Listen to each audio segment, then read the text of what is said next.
memiliki dasar yang seperti itu, maka akan diampuni dosa-dosa kita.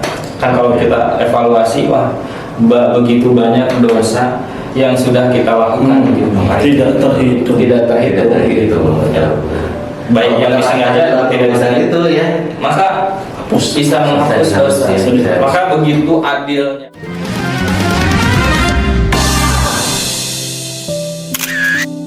Allah, begitu maha adilnya Allah, di bulan Ramadan itu bisa menghapus seluruh dosa yang pernah kita lakukan. Kadang-kadang kita sebagai manusia kan sulit untuk memaafkan orang lain. Ya harusnya kita seperti sebagaimana Allah yang senantiasa menghapus begitu banyak dosa seorang hambanya gitu. Dan kita pun sebagai manusia mesti seperti itu, karena itu kan salah satu ciri orang yang bertakwa gitu. Di dalam surat apa ya itu Ali Imran kalau tidak salah, atau surat apa yang menjelaskan wa'afina anin nas kalau tidak salah. Jadi seorang yang bertakwa itu yang bagaimana diantaranya yang senantiasa memaafkan kesalahan orang lain. Ya, yang namanya juga manusia gitu. Allah saja yang tidak pernah berbuat dosa bisa memaafkan beribu banyak kesalahan kita. Apalagi kita yang senantiasa banyak dosa, masa tidak bisa memaafkan kesalahan orang lain? Gitu, luar biasa banget. Sebelum dilanjutkan nih, Kang IM, Kang Ustadz, ada pertanyaan dulu dari sahabat kita. Katanya Lailatul Qadar itu munculnya pada malam hari atau siang hari katanya. Apakah ada literasi hadis yang menjelaskan bahwa Lailatul Qadar itu muncul pada malam hari atau siang hari gitu? Kang Fahmi? Karena ya namanya juga Lail berarti malam ya. Lailatul Qadar berarti malam katanya ya. Tapi memang peribadahannya itu bisa dilakukan dari siang hari. Jadi siang harinya kita saum, terus melaksanakan aktivitas seperti biasa. Nah, di malam harinya mungkin bisa lebih ditingkatkan lagi untuk mendapatkan malam Lailatul Qadar tersebut. Kan malam sebetulnya. Malam ya. Iya. Ada pernah saya pribadi ya pernah nonton satu acara ya, ibu-ibu. Dia menjelaskan bahwa malam itu ketika malam Lailatul Qadarnya muncul itu air seolah-olah membeku, angin sepoi-sepoi gitu, terus air terus mencekam. Malam itu berbeda dengan malam yang lain, salah satu ciri-cirinya itu.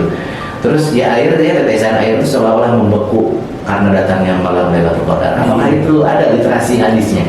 Saya asa kuman ini ada itu serem banget gitu. Silahkan cek, mungkin kalau dari segi nanti kita bisa merasakan jika Lailatul Qadar enggak juga. Enggak ada ya. Cuman kalau mungkin terkait tanda-tandanya itu dingin, terus dari segi angin dan lain sebagainya, itu memang ada literasi hadisnya. Ada, silahkan nanti dicek kembali lah di teman-teman yang lebih tahu, boleh cek lagi. Cuman tidak dijelaskan juga kalau misalkan hanya perumpamaan air seakan-akan membeku, mungkin karena dinginnya, bukan berarti ketika tetes air tiba-tiba membeku gitu. Terwudu tiba-tiba membeku si cair. Wah, Lailatul Qadar ya. Lailatul Qadar. Ditungguan pas bekunya gitu. Ada lagi pertanyaan yang ya, ketika seseorang yang memang dengan berbagai kendala tidak bisa melaksanakan i'tikaf di Masjidil Haram, apakah ketika melaksanakan ibadah di rumah itu akan bisa mendapatkan malam Lailatul Qadar? Nah itu, di rumah bisa nggak dapat malam Lailatul Qadar itu? Di rumah bisa nggak dapat Lailatul Qadar? Setahu saya Lailatul Qadar ini tidak terbatas oleh tempat sebenarnya. Betul. Tidak terbatas oleh tempat, tidak hanya di masjid, dan bahkan kan jadinya. Ya, tidak. Apa tidak? Percampuran. Bahkan bagi seorang perempuan, berdasarkan hadis-hadis yang lain dianjurkan bahwa lebih baik ibadahnya itu kan di rumah gitu. Lebih baik ibadahnya di rumah. Betul. Ya ini kan menjadi salah satu hal di mana juga menjadi penjelasan bahwa Lailatul Qadar tidak hanya sekedar kita di masjid, tapi kalau untuk laki-laki, untuk Ramadan ini lebih baiknya memang di masjid. Cuman Kalau misalkan tidak bisa atas dasar yang mendesak atau gimana, maka peribadahan bisa dilakukan juga di rumah gitu. Bisa dilakukan juga di rumah. Ya jangan sampai begini, ketika misalkan seseorang memang ada kendala ya, tadi disebutkan syar'i lah ya, syar'i bisa dipertanggungjawabkan, terus melaksanakan ibadahnya itu di rumah. Nah bisa jadi dia juga mendapatkan, ada peluang lah mendapatkan malam Lailatul Qadar gitu. Karena kan yang di masjid juga belum tentu mereka bisa mendapatkan malam Lailatul Qadar. Tergantung pada kualitas peribadahannya juga. Nah itu begitu. Terus untuk malam Lailatul Qadar sendiri kan maaf, bukan malam Lailatul Qadar, untuk itikaf ya. Itikaf sendiri kan itu buat ini ya, laki-laki ya.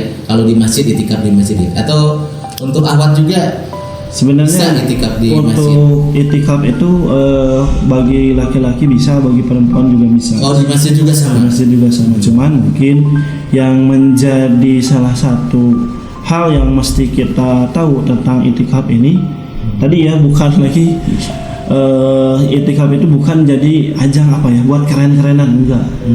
Kadang apa ya, saya kadang suka miris kemarin di zaman sekarang itu hal-hal yang bersifat ibadah itu kadang kayak dianggap sebagai suatu hal, oh gua keren nih itikaf di sini misalnya, wah gua keren nih sholat tarawihnya 5 juz misalkan. Jadi tipis gitu, itu hati-hati saja ya teman-teman kalau mau niat nanti itikaf ya niatkan karena Allah Subhanahu wa taala, bukan karena misalkan rame Gaya-gayaan ya. Gaya-gayaan. Apalagi sekarang banyak masjid yang viral ya. Iya, itikaf itu kalau mau kita ya lebih baik gitu ya. Itikaf di masjid yang dekat dengan rumah gitu. Itu membuktikan bahwa apa ya, itikaf kita itu bukan sekedar pomo gitu, bukan sekedar apa disebutnya, ingin hal-hal yang bersifat keren-keren saja. Gitu. Terus untuk itikaf ini sendiri kan ibadah yang sebenarnya itikaf ini sesuatu hal yang harus dipersiapkan oleh kita bahkan sebelum waktu itikaf itu datang. Kan secara syariat itikaf itu mulai masuknya itu dari maghrib mungkin ya, dari maghrib di malam 10 malam 10 lalu yang malam ke-20 mohon maaf. Iya, 21 atau dari 20 nih? Dari 21 ya? 21 dari 21 berarti ya, kan 10 hari terakhir gitu. Tangina sih ke 10. Itu Ya. bagus. Lalu bisa keluar lagi kan pada waktu subuh gitu kan. Oh, boleh keluar masjid maksudnya? Ya pada waktu subuh sebelum sholat id gitu kan, baru bisa keluar dari masjid. Selain dari hal itu kan kita tidak boleh keluar dari masjid atas dasar apapun itu, Kecuali ke kamar mandi. kecuali hal yang tidak bisa diwakilkan, darurat yang tidak bisa diwakilkan, ke kamar mandi baru boleh. Kan itu mah tidak bisa diwakilkan gitu. Nah, itu nih sahabat kita ya. Jadi yang namanya itikaf itu tidak bisa diwakilkan dan kita tidak bisa keluar masjid kecuali urusan-urusan yang ada alasannya syar'i ya, atau Syar'i alasannya dan darurat lah. darurat yang Betul. tidak bisa diwakilkan oleh orang lain. Kalau selama itu bisa diwakilkan oleh orang lain ya sama orang lain saja. Tidak boleh Dan keluar. keluarnya batal berarti Iya, itikafnya iya. gitu. Tapi katanya saya pernah baca literasi hadis Rasulullah pernah disisir rambutnya oleh Siti Aisyah di waktu itikaf, tapi di jendela ya itu. Iya juga. betul Itu kan? Iya. Ada dua hal itu, sisi keromantisan Nah, luar biasa. luar biasa. Ini bagi para istri nih, kalau suaminya itikaf harus didukung kayak Aisyah ya. Nanti saya mau panggil istri saya juga Aisyah, Aisyah. Nih tolong sisirin. Alah. Apa itu sisirin? Ya sisirin rambut, ditololin ininya ke jendela. Tolong. Oke lanjut, kan Ustaz. Itu kan jadi suatu hal keromantisan juga, Ya. dan menandakan bahwa memang tidak boleh keluar dari masjid gitu, itikaf itu. Sampai pengen disisir aja di jendela aja Jendela, ya, di gitu kan. sisirnya rambut Rasulullah pada waktu itu. Pada waktu itu. Nah ini apa ya, jadi terus ketika mau itikaf kan kita harus mempersiapkan terkait kenapa kalau misalkan itikafnya sendiri terus meninggalkan keluarga, misalkan di rumah yang tidak bisa melaksanakan itikaf, harus dipersiapkan berasnya di rumah seperti apa. Jangan sampai terbengkalai Jangan juga. sampai terbengkalai juga. Betul, Wah, betul, cuma betul. itikaf di rumah misalkan Jantepkeun. tidak ada buat buka dan lain sebagainya, tidak dipersiapkan. Berarti itu harus sering koordinasi sama KS. Oh iya. Ya. Sangat betul. Kasbon. KS saya mau itikaf. Kasbon. Ayam meren. Oke. Selanjutnya nih buat sahabat kita ya, kalau ada yang ditanyakan boleh langsung ya di kolom komentar. Tapi jangan lupa untuk follow akun Instagram kami dan juga subscribe-nya jangan lupa untuk akun YouTube kami. Oke, sebelum ditutup nih selanjutnya buat Kang Em mungkin ada yang ditambahkan Kang Em. Ya, yang intinya mudah-mudahan kasbon dulu. Ya, Kasbon dulu lah. ya mudah-mudahan kita di sini terus yang di rumah juga bisa memaksimalkan yang Faridian, bisa memaksimalkan kesempatan yang telah Allah berikan kepada kita di bulan Ramadan ini, sehingga di akhir bulan Ramadan ini kita bisa keluar dari Ramadan itu dengan husnul khotimah, bukan su'ul khotimah begitu, dan mendapatkan gelar yang luar biasa dari Allah, yang memang kadang-kadang tidak banyak orang mengejarnya. Kalau kita lihat sekarang orang-orang banyak mengejar gelar dunia, Betul. SPD, SPDI, SIG, S2, S3. Padahal yang paling penting gelar itu ialah gelar dari Allah, dari Allah yang nantinya akan bisa memberikan kita kebahagiaan yang hakiki, kebahagiaan yang sempurna, begitu, yang bukan kebahagiaan yang sementara, begitu.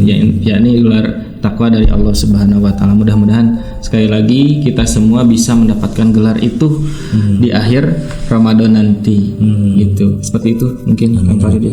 Nah itu dia sahabat kita ya.